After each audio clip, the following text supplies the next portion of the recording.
भोपाल की high profile family और उस हाई प्रोफाइल फैमिली की मॉडल बहू की मौत मिस्ट्री अभी भी कई महत्वपूर्ण सवालों के जवाब में उलझी हुई नजर आती है। 6 दिन गुजरने के बाद भी मौत का राज अब तक खुलकर सामने नहीं आ पाया, बल्कि और गहराता जा रहा है। आखिर उन व्हाट्सएप चैट्स का सच क्या है? आखिर उस परिवार के लोग क्यों इस पूरे मामले में पुलिस की जांच पर विश्वास नहीं कर पा रहे हैं? क्यों दिल्ली एम्स में अब दोबारा पोस्टमार्टम की मांग हो रही है? आखिर इस मौत मिस्ट्री को कैसे और कब सुलझाया जाएगा, इस रिपोर्ट में देख लीजिए।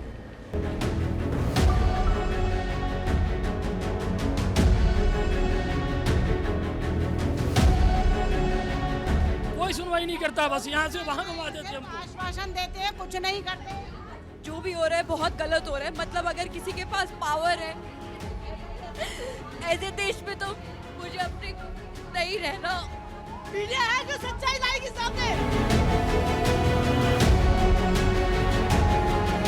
ऐसे बाप होता ना तो कभी अपने बाप की नहीं देखती शक्ल।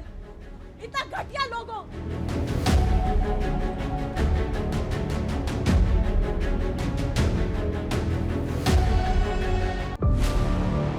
ट्विशा शर्मा की मौत, कौन जिम्मेदार? वायरल चैट में छिपे हैं कितने राज? पुलिस की जांच पर क्यों उठ रहे सवाल? क्या सेकंड पोस्टमार्टम से सामने आएगा सच?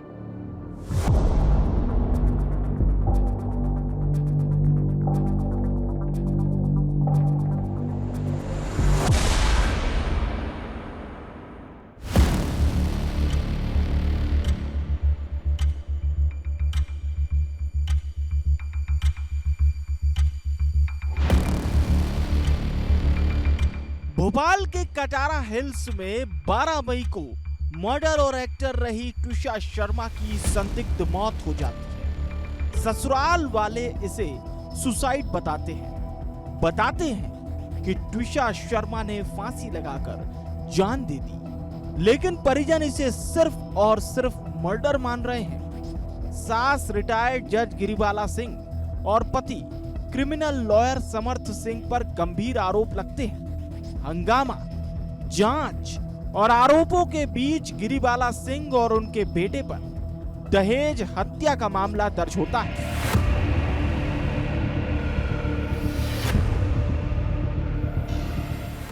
धीरे धीरे दिन बीतने लगे। एक एक कर 6 दिन बीत गए, लेकिन ट्विशा शर्मा की डेड बॉडी अभी भी मरचुरी में रखी है।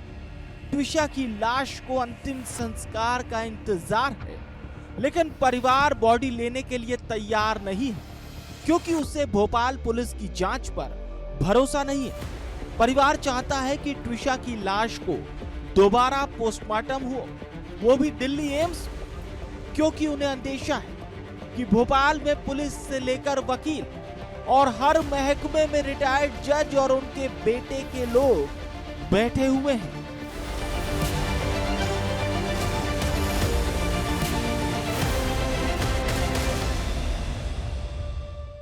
चैट में ये है कि पापा ये लड़का नशा करता है, ये ड्रग्स लेता है। ये बात तुषार ने अपने पिताजी को बताई थी, जो हमने यहाँ पर उसको जो है वो चैट्स वगैरह सबमिट करे हैं। हमने स्टेटमेंट, ये जो पुलिस को जो एविडेंस दी है उसमें ये मौजूद है। मैं यहाँ पर मुझे कई जब हम यहाँ लॉयर्स अपने लिए ढूंढ रहे हैं जो नहीं मिल पा रहे हैं, उन्होंने कईयों ने मना करा। उन्होंने ये बात कही थी, जो खुल के नहीं कहेंगे कि ये आप किस लड़के के चक्कर में पड़ गए। ये तो बहुत ही जो है, ये तो नशेड़ी लड़का है, यहाँ तो सबको मालूम है ये सारी चीज़ें। क्योंकि ये बड़े लोग हैं तो कोई किसी की इतनी हिम्मत नहीं हो सकती कि जो है बोल के चला जाए। परिवार शुरुआत से ही दोबारा पोस्टमार्टम कराने की बात पर अड़ा हुआ था। दिल्ली एम्स में पोस्टमार्टम कराने की मांग कर रहा था, और इसी बीच कुछ ऐसा सामने आता है कि पुलिस पर ही सवाल खड़े हो गए। ट्विशा सुसाइड केस में पोस्टमार्टम प्रक्रिया को लेकर बड़ी अनदेखी सामने आती है। जिस पट्टे से ट्विशा ने फंदा लगाया था, उस लिगेचर मटेरियल के निरीक्षण के बिना ही पोस्टमार्टम कर रिपोर्ट जारी कर दी गई, जबकि नियमों के मुताबिक शव के साथ पुलिस को फंदे यानी लिगेचर मटेरियल को भी अस्पताल भेजना होता है ताकि गले के निशानों का मिलान किया जा सके। अब इस चूक को सुधारते हुए पुलिस ने लिगेचर मटेरियल एम्स अस्पताल को सौंप दिया है, जिसके बाद ट्विशा के गले के निशानों का दोबारा मिलान किया जाएगा।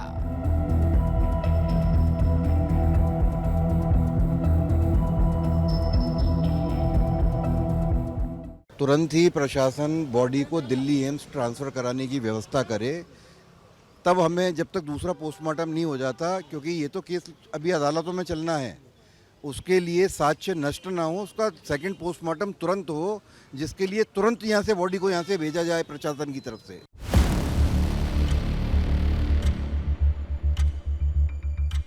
ट्विशा का परिवार बीते 6 दिनों से भोपाल में डटा है। इंसाफ की मांग को लेकर पुलिस अधिकारियों के दफ्तरों से लेकर सीएम हाउस तक पहुंचा। अब ट्विशा के पिता ने प्रधानमंत्री को पत्र लिखकर न्याय की मांग की है। उनका कहना है कि रिटायर्ड जज गिरिबाला सिंह और उनके बेटे का दबाव इतना है कि यहाँ केस लड़ने के लिए उन्हें कोई वकील भी नहीं मिल रहा।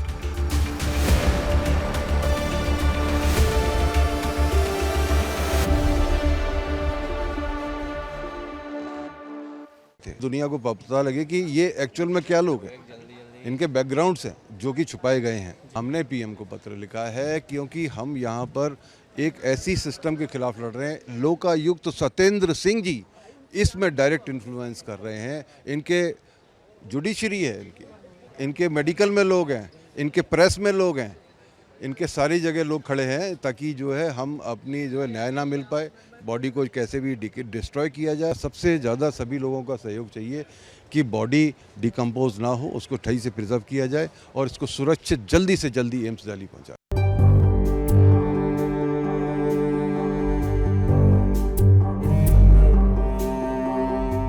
परिवार का रो रो कर बुरा हाल है। मां रेखा शर्मा तड़प रही है क्योंकि ऐसे कई राज हैं जो ट्विशा ने अपनी मौत से पहले मां के सामने खोले थे। वो राज जो ट्विशा के जहन में दफन थे, वो राज जो ट्विशा को परेशान कर रहे थे। जो लड़की मॉडल और एक्टिंग की दुनिया में नाम कमा रही थी, वो लड़की जो नौकरी कर खुद की जिंदगी संवार रही थी, वो लड़की जिसने धूमधाम से एक हाई प्रोफाइल परिवार में दुल्हन बनकर कदम रखा था।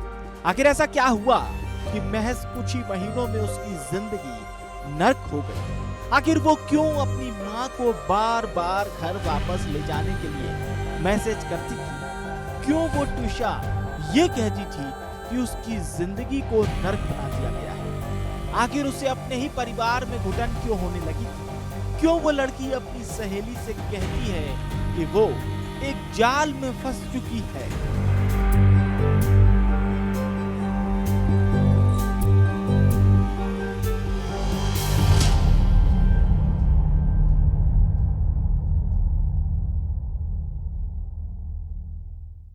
बोल रही हूँ आप लोगों से, बेटी है नहीं है, मैं भी कितना आरोप लगाएंगे, वो जवाब वो देती ना,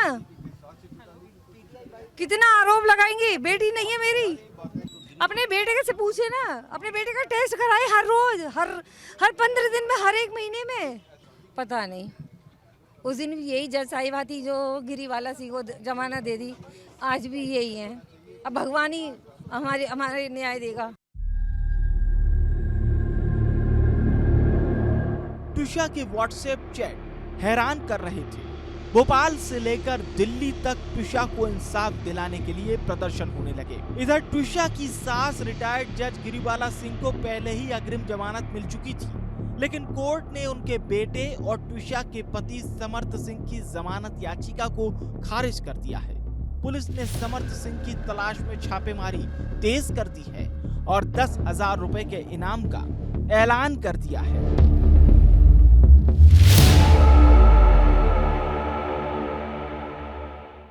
इट्स वेरी इजी। बच्चे लड़कियां ये स्टेप ले लेती, जाके झूल जाती, इररिस्पॉन्सिबल कॉन्डक्ट। लड़के नहीं झूल पाते हैं, so they treated as criminals.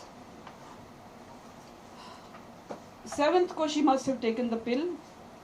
उसका MTP पूरा उसने करा लिया। फिर we had to support her.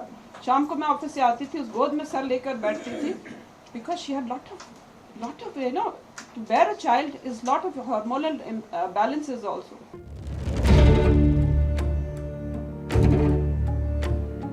मामला बढ़ चुका था, जिसके बाद ट्विशा की सास गिरिबाला सिंह पहली बार मीडिया के सामने आई और रोते हुए हर आरोप को बेबुनियाद करार दिया। इस मामले में अभी डीसीपी जोन 2 महोदय द्वारा 10,000 के नाम घोषित किया गया है। साथ ही साथ आरोपी जो समर्थ सिंह है उसको पकड़ने के लिए हमारी कई टीमें लगी हुई हैं और जो भागने की आशंका के तहत उसमें पासपोर्ट कार्यालय को भी पत्राचार किया गया है ताकि उसमें वैधानिक कार्रवाई की जा सके।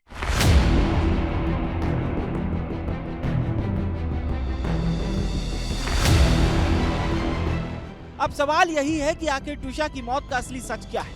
क्या है उस रात का वो सच जब ट्विशा ने अपनी मां को आखिरी बार कॉल किया था और महज कुछ मिनट बाद ही उसकी मौत की खबर पहुंचती है? आखिर क्या है उन चंद मिनटों की वो खौफनाक कहानी जब हंसती खेलती ट्विशा लाश में बदल गई? क्या परिवार उसे दहेज के लिए प्रताड़ित कर रहा था? क्या रिटायर्ड जज गिरिबाला सिंह और उसका बेटा समर्थ उसे बच्चे के लिए इतना मजबूर कर रहा था कि वो जिंदगी से तंग आ चुकी थी? क्या ट्विशा सिंह ने फांसी लगाकर जान दी थी या फिर मार कर फांसी के फंदे पर लटका दिया गया? क्या वाकई भोपाल की पुलिस दोषियों को बचा रही है? आखिर परिवार को भोपाल पुलिस पर भरोसा क्यों नहीं? क्या पुलिस जल्द ही समर्थ सिंह तक पहुंच पाएगी? क्या समर्थ सिंह से इन सवालों के जवाब मिल पाएंगे या फिर ट्विशा शर्मा की मौत सिर्फ एक मिस्ट्री बनकर रह जाएगी? भोपाल से विवेक राणा की रिपोर्ट।